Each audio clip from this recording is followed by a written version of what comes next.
Okay, hello everyone. Thank you for joining our seminar today. In light of the upcoming solar eclipse, which is only next month, we have arranged today's seminar with a more general solar theme.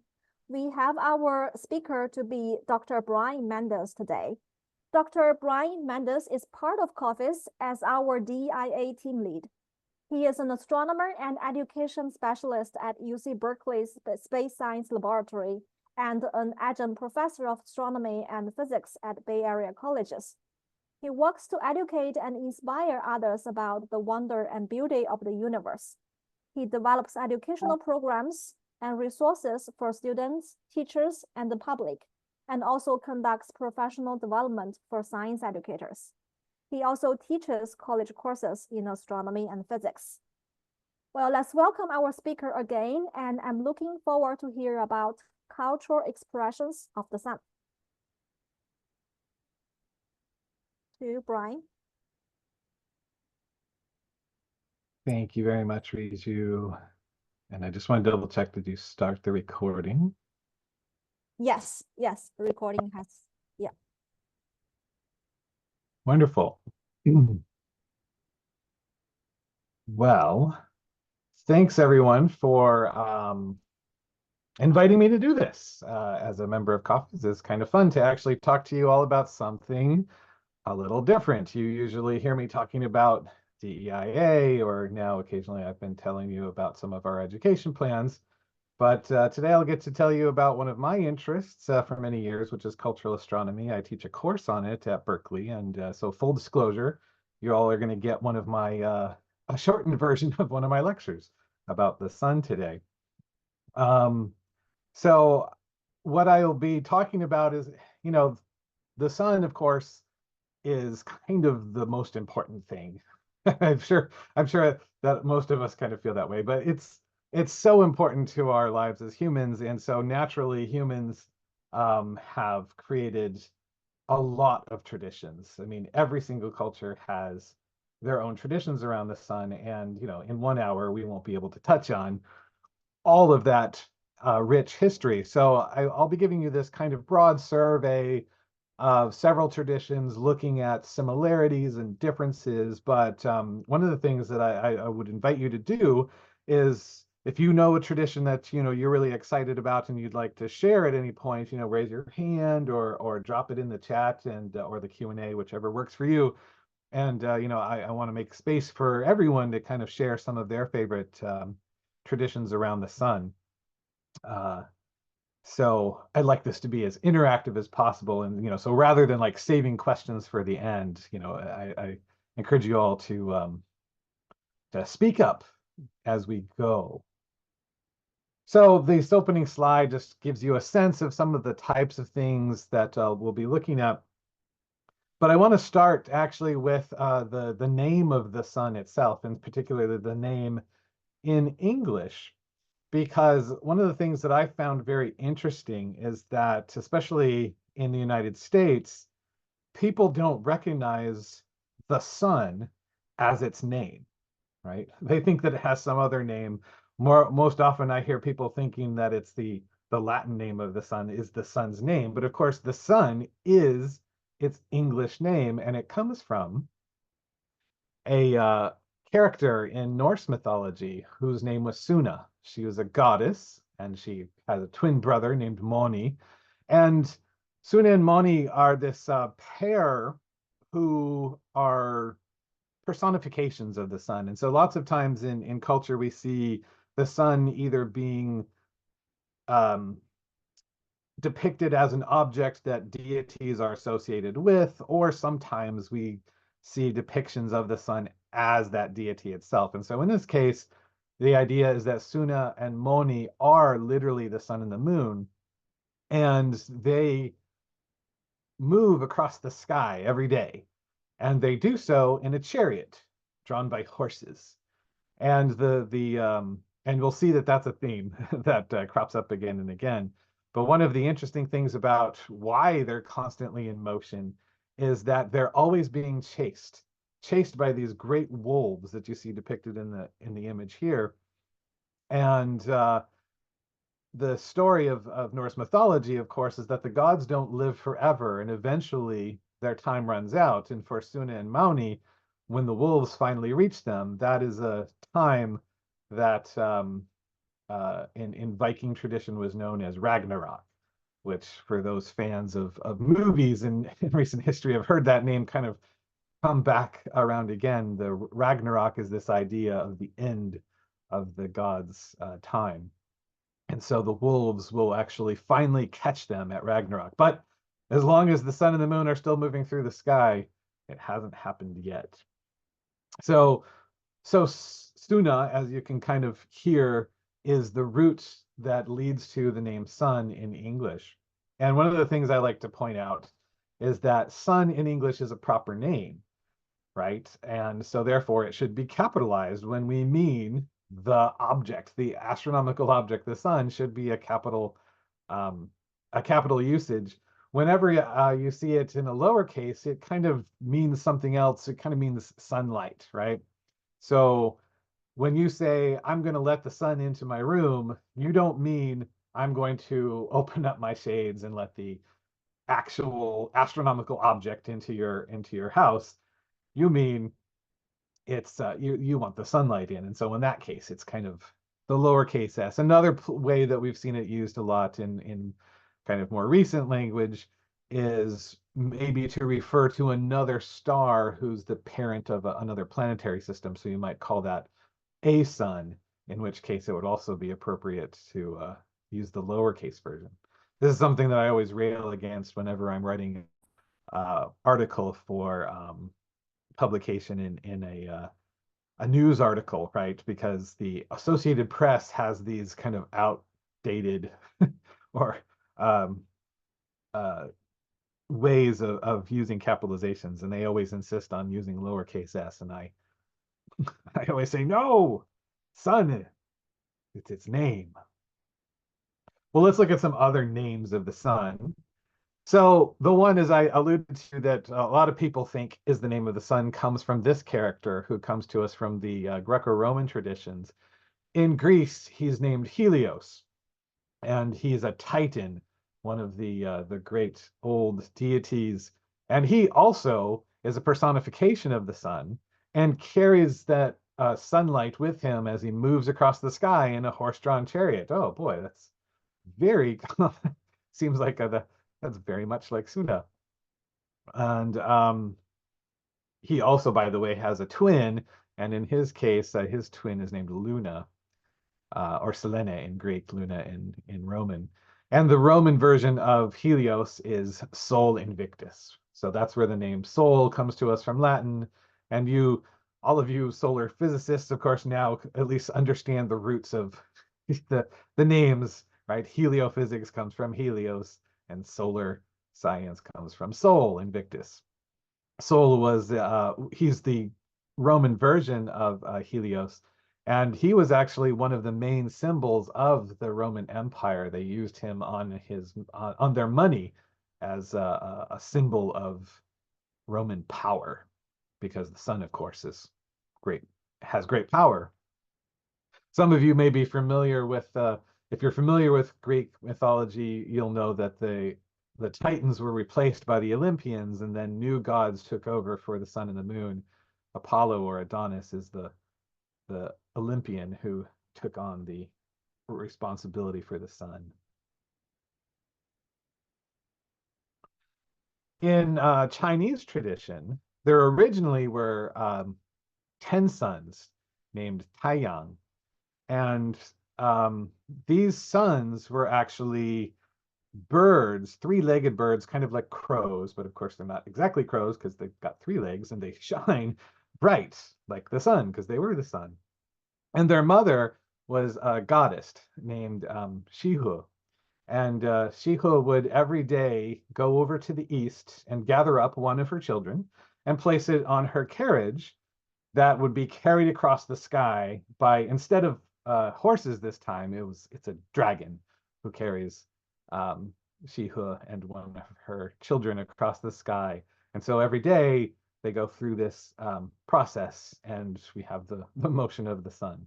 So again, we have this notion of the sun being carried across the sky by some on some kind of wheeled vehicle. And again, we see that same kind of theme in India. In India, there's many different deities associated with the sun. One of the most common ones is named Surya, and he's kind of both a personification and a deity of the sun. But he's carrying the sunlight across the sky in a horse-drawn chariot. So you see that the theme arrives again. In this case, he also has helpers. He's got kind of two like angelic female figures who fire arrows to either side to chase away the darkness. So apparently the sunlight itself isn't enough to drive the darkness away, but we need to actually chase it away. And another Indian tradition that I want to mention to you is a mantra. There's, of course, many mantras, but there's one mantra in the Gayatri tradition that evokes another sun deity named Savitri. And I want to play for you a little bit of this mantra. It's repeated over and over again, and you'll hear that for a moment. So let me just play so you can hear.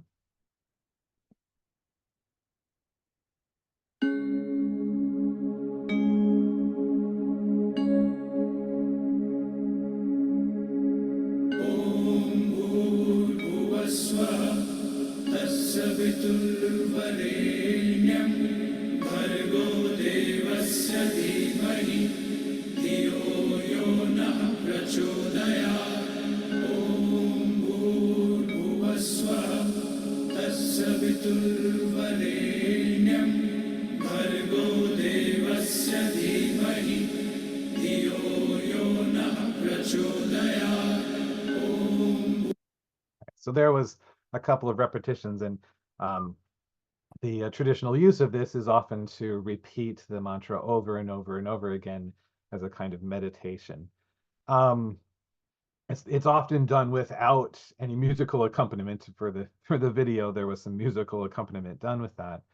And one of the kind of modern uses of this that I think was an interesting connection was the actor who was the main character in the recent version of the Battlestar Galactica TV series. This was Edward James Olmos. He heard a rendition of the mantra that had some musical accompaniment, and he was really taken by it. And he talked to the musical director for the television show, who had just been hired. His name was Bear McCreary. And he mentioned this, and he thought it would be really interesting to use in the television show somehow to, like, invoke this idea of inviting the sun into your day. And so when Bear went to listen to this mantra, he was so taken with it that he decided, in fact, to use it as the opening theme for the television show. So every single episode opened with the mantra, and I'll play that for you now.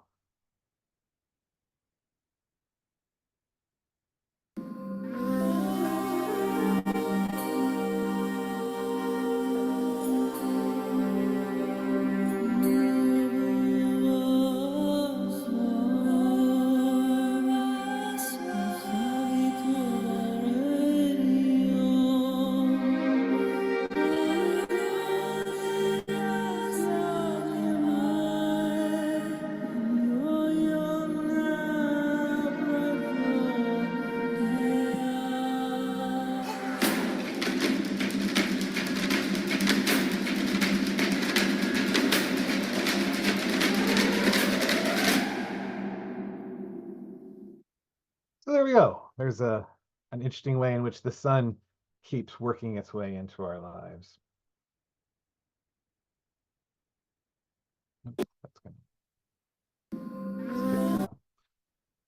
Over to Egypt. Another solar deity that I'm sure many of you are familiar with is Ra. And Ra, Egypt is an extremely old culture, and their conceptions of Ra changed a lot over the ages. One of the original conceptions of it was as this deity in the sky, and the sun disk itself was sometimes seen as sitting atop Ra, who Ra is this figure that you see in the picture here, who's kind of body of a human but the head of a falcon. And then there's a serpent that encircles the sun. In later conceptions, the solar disk was rather seen as the eye of Ra in itself. And then in even later traditions, Ra became the idea of the pharaohs themselves, the kings of Egypt, were that they were avatars of Ra.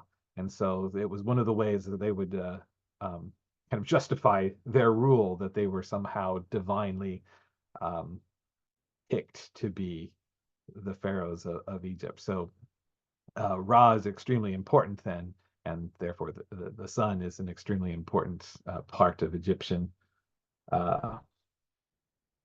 identity. Another way in which national identity is associated with the sun comes from Japan. And the name of Japan in Japanese is kind of formally is Nippon, although in, I guess, the more kind of casual or common way is Nihon. So Nippon is kind of like the formal official way in which the name is pronounced, but it literally means the sun's origin. And what that name refers to is the fact of that Japan sits to the east of China. And so from China's viewpoint, the sun rises from the direction of where Japan is. So it's sun's origin, which in English we've often heard translates to the land of the rising sun. And that national identity with the sun then has taken to the symbol, their national symbol, their flag. Their flag is a red sun on a field of white. It's the rising sun. Another depiction that you may have seen is the Defense Department's symbol in Japan, which is also the rising sun, but it has the red sun rays emanating from it. And one of the things that I think is particularly interesting about this is that if you were to go to a school in China, or sorry, in Japan, and ask the kids to draw a picture and color the sun, right? You'd be more likely to get red suns from them. Whereas if you did that in the United States, you're going to get yellow suns, right? And this is because the color that we see of the sun is often kind of culturally influenced, right? This idea of a yellow sun is a very cultural thing. The red sun is what you see, of course, when the sun's low on the horizon and it's heavily, its light is heavily scattered by atmospheric conditions.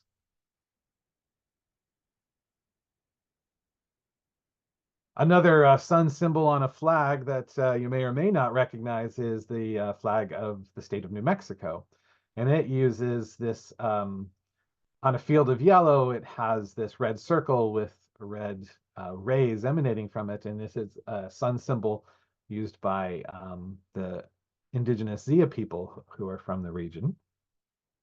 And since we were talking about sun symbols, I thought I'd make sure that all our solar scientists felt good and seen and point out this symbol that we use for the sun in modern astrophysics is a very ancient symbol that was used by several ancient peoples across the Mediterranean for thousands of years before we started putting it in our equations.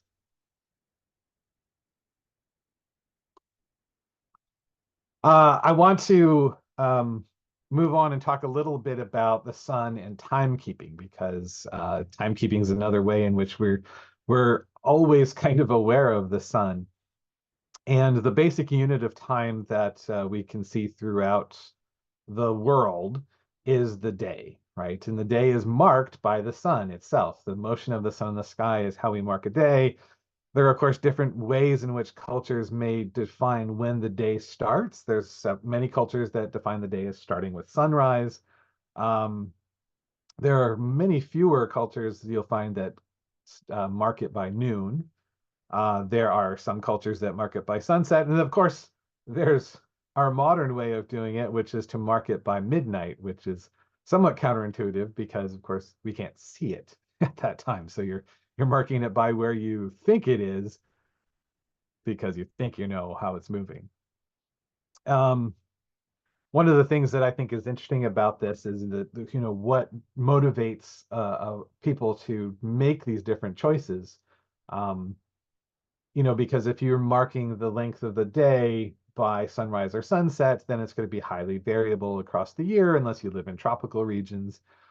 If you mark it by noon is when you'll kind of get your most consistent time, but maybe that doesn't matter to you, right? And that's where I think it's interesting to start to observe some of the differences in cultures and find, because you can sometimes find out what's important to a culture's sensibilities by examining the choices they make, for example, and how they keep time.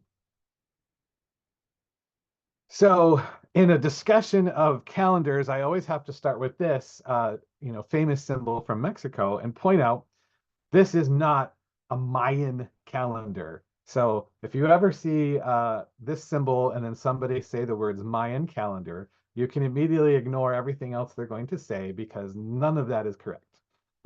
It's not a calendar and it's not Mayan. And Mayan, by the way, refers to the languages of the Maya people. So there's just all kinds of wrong in calling this a Mayan calendar.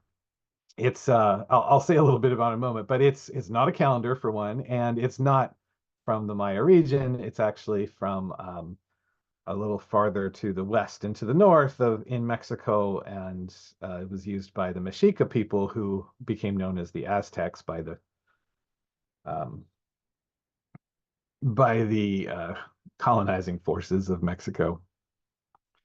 Let me say a little bit more about it. It's called Piedra del Sol in Spanish, which means the sunstone. Um, and it's also known as the altar of Axayactl. Um, it has solar imagery, which is why it's called the sunstone. The central figure in the picture is a deity named Tonatiuh, and he's one of the deities associated with the sun. He has a tongue made of flint, which is used to start fires. There's these triangular rays that emanate from him, and those are like sun rays. So it very much has solar imagery in it. And then it's often referred to as a calendar because it has calendar dates and calendar symbols written all around it. All of these symbols that you see in this circle, these are the 20 name days in one of the Mesoamerican calendar systems. And then in these panels, these 4 panels that surround Tonatiuh, there are actual dates written, and those are previous dates of creation in Aztec tradition. But this is not a calendar, right? This isn't something that you'd hang on your wall and keep track of the passage of days with. This was an altar that was used for ceremonial purposes. The colors you see here are kind of reconstructed colors based on analysis of the original stone itself. And so we know that it was actually painted, and these are the best guesses as what the paint colors that were used during its main usage period over 500 years ago or so. So yeah, it's become one of the national symbols of Mexico and has this solar imagery in it, but it is not a calendar. Although I will tell you that when I was growing up, my dad had a clock that of Piedra del Sol, and it had it had the numbers on it, and it had the hand around it. So yeah, I grew up with thinking of this symbol as a symbol of time. I mean, it's not a symbol of time, but it's not specifically a symbol of time.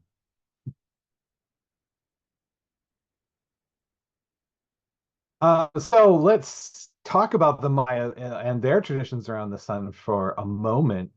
Um, the Maya, of course, are the area where they live is in the Yucatan of Mexico and the parts of Central America. They're like Guatemala, Belize, Honduras, and a little bit of Costa Rica.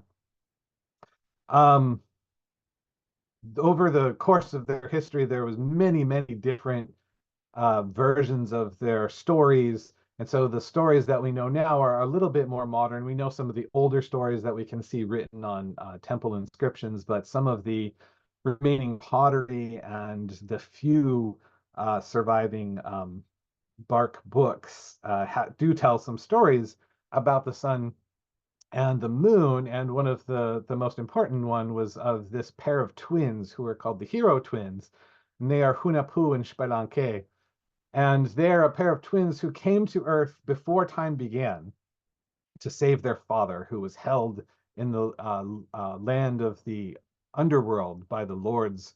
The underworld was called Shibaba, and the lords there were keeping their father prisoner. And so they went down there to challenge the lords to free their father. And they defeated him through a whole bunch of wild adventures and magic. And they played a game, a ball game that's fairly complicated. They set their father free, and he became the god of corn. And the two brothers, once they had, accomplished this task of resurrecting their father, they arose into the sky and became the sun and the moon. Hunahpu, who's shown here, and Spelunky. Hunahpu becomes the sun. Spelunky becomes the moon. This plate is, I think, around 1,000 years old. A depiction of this moment in time, and interestingly enough, it shows the corn god arising from this kind of seed, which is also turtle, which is a symbol for the earth itself. And we've got the sun and the moon opposing on either side of the earth, which of course is a full moon. And the creation date in Maya mythology was in fact a full moon. So that's fun. I want to mention a real Maya calendar. There are several different types, but there's a solar calendar that they use that in the Yucatan is known as the Hab. And it is a 365-day calendar. And it's been used throughout Mesoamerica by more than just the Maya people since at least 500 BC. It has 18 months with 20 days in each month, which, if you're doing the math in your head real quick, that's only 360 days. So then they add one extra month of just 5 days. It has a special name. It's called the Wayeb. Now, of course, as you know, and probably kind of aware of, because we just had our own leap day, just 2 weeks ago, 365 doesn't quite do it if you're trying to track the sun. So you might wonder, okay, well, what did they do about that? Did they have leap days like the Gregorian calendar does? And the answer is no, because to the Maya, the constant rhythm of the same number of days over and over again was much more important to them than keeping dates of solar alignment on the same day, right? So rather than having the spring equinox always occur on the same date, which is kind of the point of the Gregorian calendar, they just tracked it. They just knew that every 4 years, the date of the spring equinox is going to change, and we'll just keep track of that. That was the idea of theirs. And we know that they actually knew the slippage rate pretty well because we see some ancient stone inscriptions that relate the ratio of how many Habs there is to the actual tropical years. And one of the things that's interesting about the Mayas, they were they were very rational thinkers. And by that, I literally mean rational thinkers. They were always thinking in terms of the ratios of numbers and looking for whole number ratios. And so one of the best ones for this relationship is there are 1,508 Habs in 1,507 tropical years, which when you calculate that out, that gives you an average year length then of 365.2422 days, which is only 1 second different from the actual value of the tropical year. So what it tells you is that they knew the length of the tropical year really, really well. It just wasn't important to them to keep the dates always on the same, or the solar alignments on the same dates. Another calendar I want to mention to you, especially because it's just celebrated one of its milestones, is the Chinese calendar. It's often called a lunar calendar, but that's not quite right. In fact, I've noticed in the last year, there was a lot of pushback to calling it the Chinese calendar because there's many countries beyond China that celebrate and use the calendar. And so people were pushing and saying, let's call it the lunar calendar and the Lunar New Year. And my response to that is, well, in the same way that it's not quite right to call it the Chinese calendar or the Chinese New Year, it's also not quite right to call it the Lunar New Year because the calendar is not a purely lunar calendar, right? It's a lunisolar calendar that that distinction is really important. So rather than having just straight ahead 12 lunar months, it has a solar rule. And that rule is that the winter solstice has to occur in month 11. And because of that rule, that means that every 2 to 3 years, you're going to end up with 13 new moons that occur between winter solstices, which means you've got to do something about it. And the Chinese solution was to add an additional month whenever appropriate. And I won't spend a lot of time in this because it's not that important, but it's very fun to me because it's clear that the ancient Chinese astronomers who came up with this system were really invested in keeping their jobs. So what they did was they came up with a system to determine which month is going to be the leap month and when it will occur. So it'll occur, of course, whenever there are 13 new moons between winter solstices. But to decide which month is going to be the leap month, they divide up the sun's location across the ecliptic. And they call the location basically every 15 degrees as a solar term, and every other solar term is a so-called principal solar term. And the way they determine which month gets to be the leap month is to find out which month does the sun not cross one of the principal solar terms. That will be the leap month. So well, that's why I say this was kind of I think the ancient Chinese astronomers' way of making sure that no one else could do their job and that they would always have employment, right? They would be needed to determine the calendar every year. I'll mention the Julian calendar just really briefly. The ancient Romans had a lunar calendar originally, and then as Rome became more and more dependent on agriculture for its economy, they decided to switch to a solar calendar. This happened during the reign of Julius Caesar, and so it became known as the Julian calendar. We are very familiar with its features. It has 365 days for 3 years, and then on a fourth year, it has a leap year, 366 days, so that it averages out to 365 and a quarter days over the long term.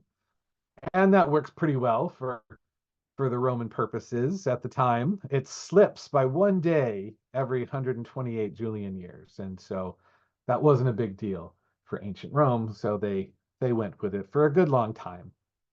But by the 16th century, that 1 day slippage started to add up. And it got to the point where now the spring equinox was occurring on March 11th rather than the 21st, where it had been when the Julian calendar was first enacted. And, you might say, well, so what? Well, for the Catholic Church, this was a big problem because they used the date of the spring equinox to set their most important celebration, which is Easter. And the problem was that their Easter season and the Christmas seasons were starting to collide with each other because of this 10-day slip. And so they needed to fix it. And I'm sure most of you are familiar with the fix.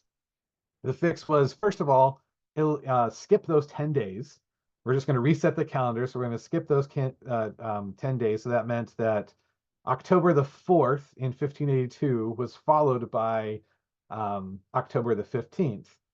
And the sequence of the weekdays was not interrupted at all. So that reset the start date. So, okay. And then they just wanted to make sure that it didn't happen again in another several centuries. So they decided to remove 3 of the leap days every 400 years. And by doing so, that actually solved the problem and kept the slip to only 1 day every 3,000 years. So it's a pretty good fix.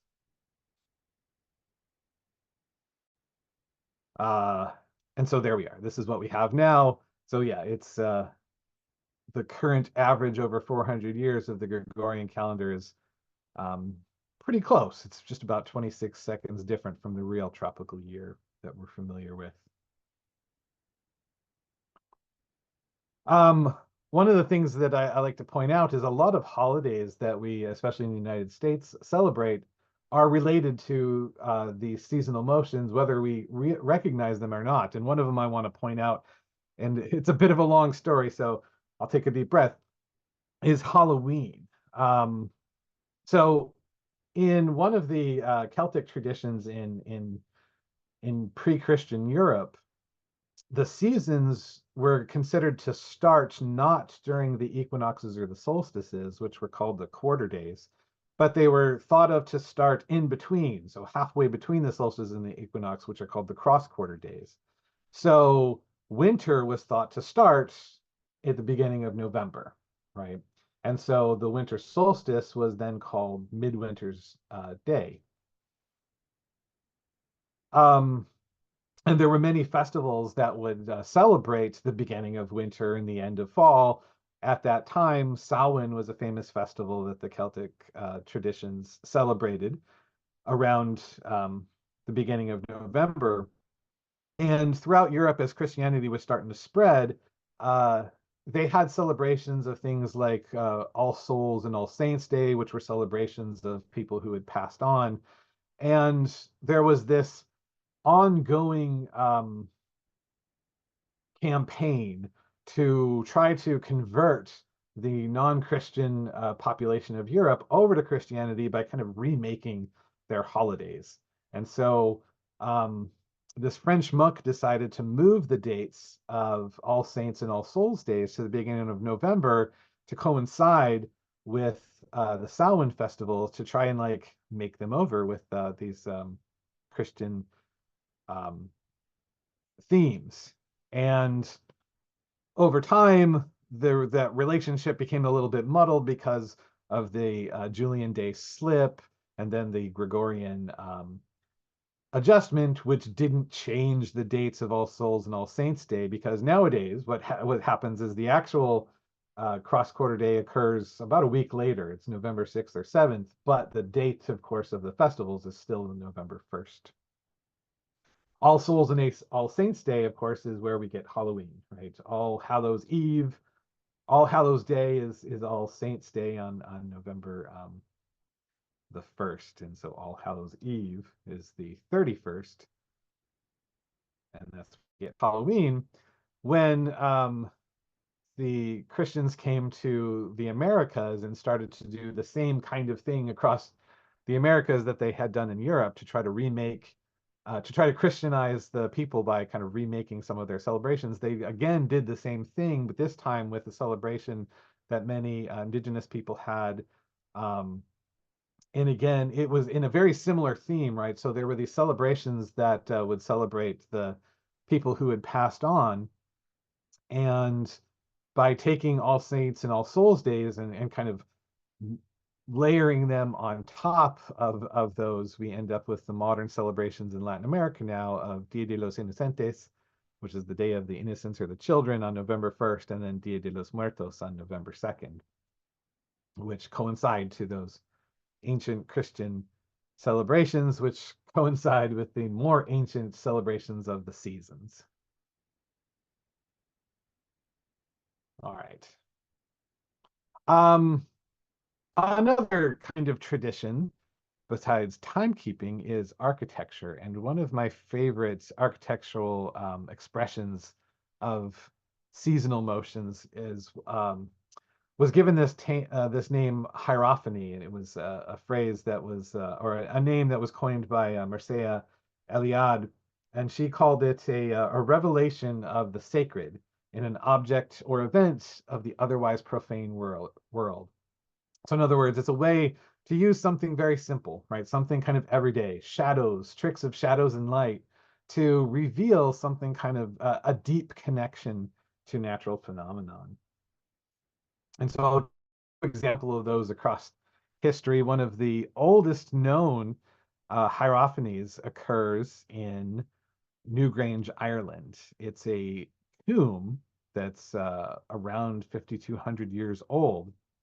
And it is aligned to the rising sun on the winter solstice. And it's a very unambiguous alignment. There's lots of alignments in buildings that seem like they could have been accidental, and it's hard to know, whether or not it was intentional or not. This was clearly intentional. There is on the face of the tomb that faces into the sunrise on the winter solstice, there is above the doorway a special window who will project a shaft of sunlight on that day into one of the inner tombs. So it's clear that that was meant for that to happen. What, however, remains unclear is why.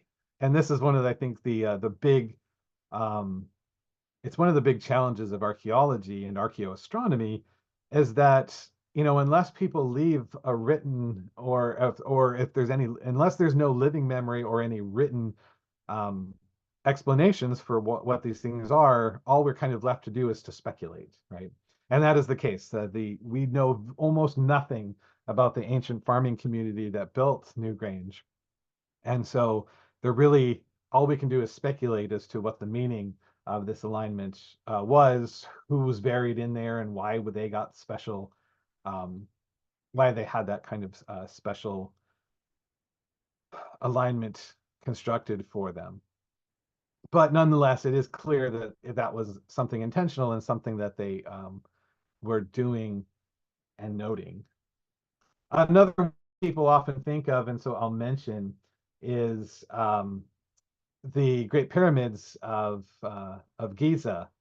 And there's so many different speculations about this, but what I think is interesting is the fact that there's almost no evidence for any of them.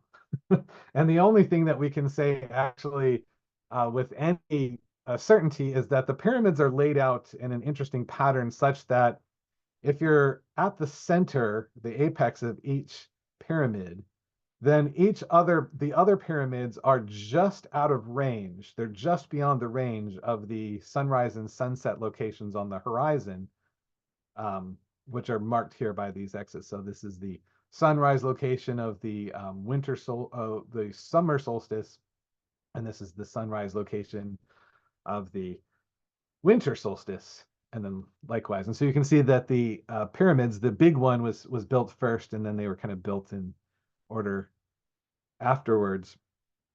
So you can see that, they lay just beyond those lines, and that seems like that was maybe intentional. Although, if the intention was, one of the ideas that I've heard put forth here is that since these were tombs for some of the pharaohs, the idea was that the pharaohs shouldn't have views of the sun ever obscured by one of the other pyramids.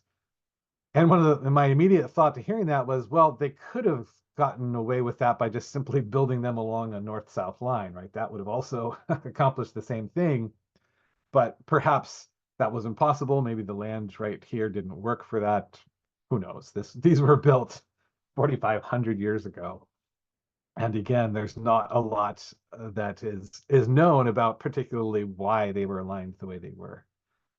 But as I say, important to note, that's the only thing that seems unambiguous, that they were at least aligned with some kind of solar alignment, probably having to do with the seasons. But beyond that, we don't really know. Another one of the we don't really know comes from Stonehenge in England, which I think a lot of people think of when they think of cultural astronomy. And so I'll mention it, of course. Stonehenge is a monument that has never been a single monument. It has always been under construction and reconstruction for thousands of years. From a period of about 4,000 to 5,000 years ago, it was in use by some of the people who were living there, but they were constantly changing it. There were large stones that were brought from pretty far away to build one of the earlier versions of the monument. And then centuries later, some additional stones were carried from very, very far away from another probably similar monument that apparently they didn't figure they needed the stones there anymore for. It also has an alignment to the winter solstice sunrise, which is also the same line as the summer solstice, or sorry, I got it backwards. The summer solstice sunrise and the winter solstice sunset. So it has an alignment to that, and that is the only unambiguous alignment that the monument has. All of the other alignments that you ever read about are very speculative, and there's no archaeological evidence to support those speculations. Does it mean that those speculations are wrong? No, it just means that we don't really know, because the people who used it didn't, there's nobody living anymore who remembers, and there's nothing written about how it was used. One of the speculations that seems kind of plausible is that there's a lot of grave sites around the site, and the bodies in the grave sites, more often than not, seem to have some kind of physical ailments. And so one of the thoughts is that this may have been used as kind of a site for healing that maybe people were brought to. But again, we don't know. Over here in the Americas, of course, people also built their structures in relation to the sun. Pueblo Bonito is a fantastic site that you can visit in New Mexico. It was built by the ancestral Pueblan people between 1200 and 900 years ago. It was in use, and it was kind of like a city and a crossroads. We know that there's archaeological evidence for trade with people from southern Mexico having been conducted here at Pueblo Bonito. The entire structure is aligned with the east and west, and so there's kind of natural equinox alignments that are there. Other specific alignments in the structure itself are not necessarily clear, but nearby there are some which are very clear. So there's it's called Casa Rinconada. It's what's known as a kiva. It's a circular building that was used for ceremony. It's kind of half sunken into the ground, and then it has walls that come up from ground level. And it's constructed in such a way that there are windows on the exterior part of the structure, and then there are niches inside. And on various seasonal days, so on solstices and equinoxes, rays of sunlight will penetrate through the windows and land into some of the niches. And so this picture shows during the summer solstice a sunrise alignment. And so this space was most likely used in special ceremonies. Most kivas often had ceremonial use, and it's clear that they probably would have celebrated the passages of the seasons with these alignments. One thing I want to mention about this is that sometimes there's this notion that these structures are built as observatories to observe the motion of the sun and the moon. And that always strikes me as a bit backwards, right? Backwards thinking anyway, because clearly the people had to already know the motions of the celestial objects in order to build the structures in the first place, to have these alignments. So I think they did their observations before construction, and these buildings are meant more as a place of ceremony and celebration of those motions, rather than as some kind of place of where they're trying to do research, right? I don't think these places were really observatories per se. An interesting place also in Chaco Canyon is on Fajada Butte. It's there are these three stone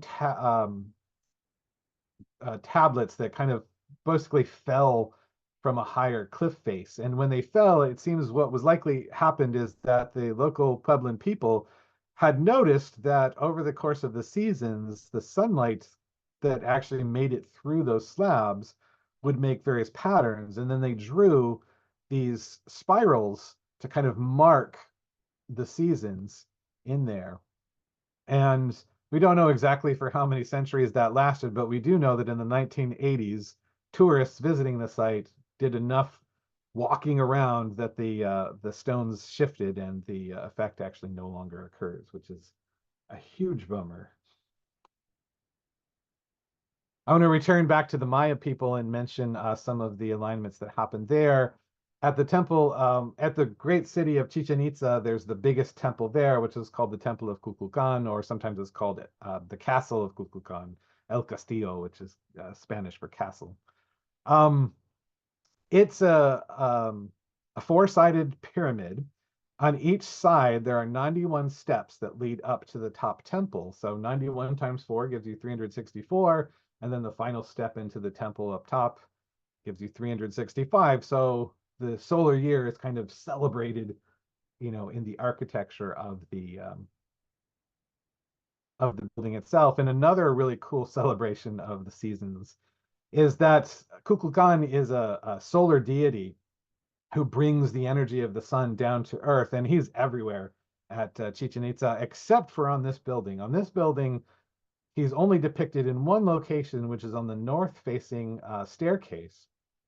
And on the on both equinoxes, on both equinoxes at sunset, the side of the building casts a shadow onto the staircase balustrade so that it creates this appearance of an undulating snake crawling down the temple and carrying the energy of the sun to the earth. And this happens during, especially, there's a huge celebration that's held there every year now in the spring, because right after the spring equinox is when the growing season begins. And so it's kind of this, it's thought of the solar energy coming down to the earth to invigorate it to begin the growing season.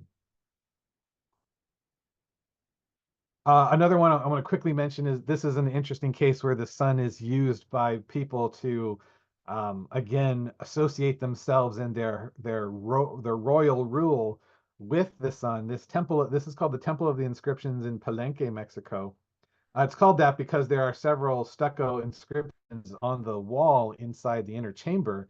And one of these inscriptions describes a ceremony that was held on a summer solstice evening when they were presenting the king's son and to the population. And what's kind of fun is that there's a window on the side of the temple that allows a shaft of light through at sunset on the summer solstice to illuminate right at the level of where you'd be holding the child. And so it's one of these kinds of things. You can imagine the king is standing up there and all of the people are standing on the plaza below to watch this kind of spectacle. I'm just looking at the time and I want to give, you all a chance to ask some questions. So I'm going to skip a little bit about, there's many other fun alignments that happen. Zenith passage is really important to cultures that live in the tropics where the sun goes directly overhead. If you've ever experienced the zenith sun, you know that it is really, really intense. So lots of alignments that I'm just showing off here. I'll skip through them.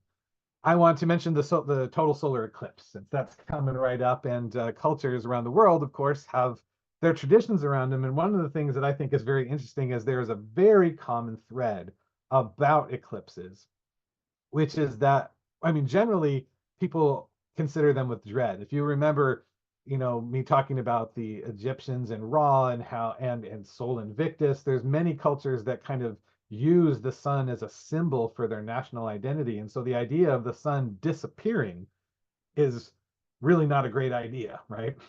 The sun being taken away is our power being drained away. And I mentioned, at the very first one I mentioned was the Norse depictions of Suna and Moni being chased by these wolves, and the wolves consumed them at Ragnarok. And the idea of the sun being consumed by a great sky monster is a very common idea, and it's always associated with eclipses. So in some sense, basically Ragnarok is predicted to be an eclipse, a period of an eclipse. But besides the wolves consuming it, if we look to Korea, we see that they have an idea that there's fire dogs that the king would send out to go and eat the sun or the moon. In Vietnam, it's a giant toad. In Mongolia, Persia, and the Baltics, it's dragons. There be dragons. China, it's also dogs like in Korea, and not a dragon, which is a common misconception. Here in California, the native Californians often thought of kind of the animals that were common, or yeah, the animals that they would see every day. So coyotes or bears were the monsters eating the sun. To the Dakota Sioux, it was just some generalized sky monster, which kind of is true of the Maya, although you can see in this one depiction over here, from a Maya book that this symbol, which is a symbol of eclipse, the white and black opposed to each other, is being gobbled up by some giant serpent. In Bolivia, it's a puma. One of my favorites is this Hindu tradition, which is also in Indonesia, seen in Indonesia. It's a demon whose name was Rahu, who had gotten to in some big battle with some other deities, and his head was cut straight off. But I guess he survived it. But he goes and he eats the sun and the moon during eclipses. But the part that I like about this is the explanation then for, of course, why the eclipse ends is because, well, he's got a severed head, so naturally the sun and the moon will reappear on the other side. A lot of interesting traditions have built up, tried to get people's general participation in these events, right? There's some great monster who's stealing the sun from us, so we got to go out there and we got to make some noise and scare that monster away. And so there's a lot of traditions around the world. In China, there's fireworks that are set off to scare away those dogs. Sometimes people will shoot guns now in modern days to try to scare away the sky monsters. The last thing I want to is, to remind you that these traditions are not just something of the past, but they're something that continue on in our modern life. And so I'll give you 3 examples here of the sun in modern cultural depictions. Superman, of course, is powered by the sun. And so I think that's fun. If you're a fan of Star Trek, the sun has been used as a time machine. And one of the ones that I think is it's semi-modern, has a modern resurgence, is the vampire myth, right? The vampire myth is this idea, which is kind of a little bit of Christian ideology mixed with monsters, is this idea that these creatures who are cursed by God to never be seen in his light, can't be in the sunlight, else they burn. And one of the things that I think is kind of interesting in modern depictions of vampires is they try to find some scientific reason for why that is. Why do vampires burn in the sun? And a lot of stories in modern vampire lore is that it's the ultraviolet light from the sun that does the trick, right? So that's why a vampire can walk around underneath an LED lamp, but they can't be in the sunlight, right? All right, so I know that I'm at the top of the hour. I didn't see any questions in the chat or anywhere. Are there any thoughts, questions, things that you all would like to bring up before we wrap up? Hi, Brian. This is Randolph. Hi, Randolph. If I may. A comment on you're saying that these buildings are not kind of observatories, so to speak, of the sun or so when they're aligned. I tend to agree, but I want to mention that, they could be built not to kind of observe or study the sun, but for timekeeping purposes, like we are building now meridian cycles or so. So just to help, I guess, with observing, okay, exactly which day is equinox, solstice, or other phenomena, just kind of build kind of where you want to kind of align or kind of capture the shadow so that you exactly know, okay, this is now today. In that sense, I guess it could be called an observatory. Right, and I think there's probably some level of that, although my sense is that for a lot of these large architectural buildings that have lasted over the centuries, they seem like their purpose is much more for show, right? There were great ceremonies, celebrations that were held there, and and I think that combines kind of the heavenly nature of these events and whatever mystics culture or so is around it. So it kind of serves both, just as there was no distinction between astrology and astronomy back in the day. Right. Thanks, by the way. Great talk. Thanks. Great. Thank you. Any other thoughts, questions? I know people are heading off, so thank you all for being here. I'm happy to stick on for a couple more minutes if anyone would like to chat. I see many people mention great talk in the chats and some interesting words in the chat. Yeah, but apparently no question. Hey, Things are Bryan. explained. Yes. This is Sushant. Yes, So Sushant. alignments are kind of a part of the designs for many temples in and around India. Mhm. Might want to look into one of them, which is specifically dedicated to the sun. It is literally called the Konark Sun Temple. It is designed as a chariot of the sun. Uh-huh. And it's on the eastern coast of India. So if you're looking at it from inland at dawn, it looks like the sun is sitting on that chariot and coming toward Oh, what cool. it rises. Yeah, I'd love to. I'll Yeah, check that out. and it has sundials and stuff like that as well. Yeah, it's called the Konark Sun Temple. Konark. Konark. Okay. Check that out. That sounds very cool. Yeah, I'm always what's the word? Fascinated and thrilled by the ingenuity that people exhibit when they want to, kind of showcase the sun in some way.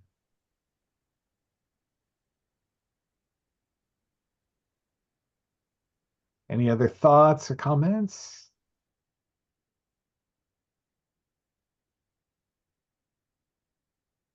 I see a really Okay. cool depiction of the sun there in one of the backgrounds. Yeah, cool. If no more question, let's thank Bryan again. Wonderful talk, and we will see everyone next month. Oh, not next month. Next month is during the eclipse, so the month after that in May. Okay. Yeah. Okay. Bye, everyone. Bye, everyone.